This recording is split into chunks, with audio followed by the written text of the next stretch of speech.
So magnetic moment உங்கள் எல்லாருக்குமே தெரியும். பேராமேக்னெட்டிக் ஸ்ட்ரக்சரில் எத்தனை அன்பேர்ட் எலக்ட்ரான் இருக்கோ அதை வச்சு நம்ம கண்டுபிடிப்போம். அதோட ஃபார்முலா இதுதான், μ = n × n+2. ஆனால் இந்த ஃபார்முலாவே போடாமல் ஈஸியாக ஃபாஸ்ட்டாக கண்டுபிடிக்கிறது எப்படின்னு நான் சொல்கிறேன். இப்போ ஃபஸ்ட்டு இந்த ஸ்ட்ரக்சர் எடுத்துக்கோங்களேன். Fe வந்து 3d6 4s2. ஸோ +3ல் இருக்குது. அப்போ 3 எலக்ட்ரான் கேன்சல் பண்ணிங்கன்னா இதில் 2 இதில் 1 போய்டும். 3d5 இருக்குமா? 3d5 எப்படி போடுவீங்க? d5ல் ஒரு எலக்ட்ரான் போடுவீங்க. H2ன்றது வீக் லிகாண்ட், ஸோ பேரிங் நடக்காது. ஸோ அப்படியே தான் இருக்கும்.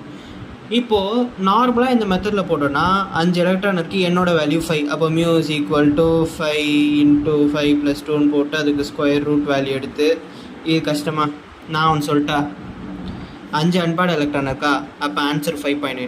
5னா 5.9. 2 அன்பேர்ட் எலக்ட்ரான் இருக்கா, 2.8 2.9. 3 இருக்கா, 3.8 3.9. அந்த மாதிரி தான் வரும். இப்போ இந்த கொஷின் பாருங்களேன். கொஷினில் வந்து கொடுத்துட்டாங்க μ = 2.8 bmன்னு. அது எதோடதுன்னு கேட்குறாங்க. ஈஸியாக அப்படியே சொல்லுங்கள் டக்குன்னு. இப்போ நான் சொல்கிறேன். சிஆரா குரோமியம் அதோடது என்ன? 3d5 4s1. 3 போயிடுச்சுன்றாங்க. 1 2 3. அப்போ 3d3 1 2 3 3.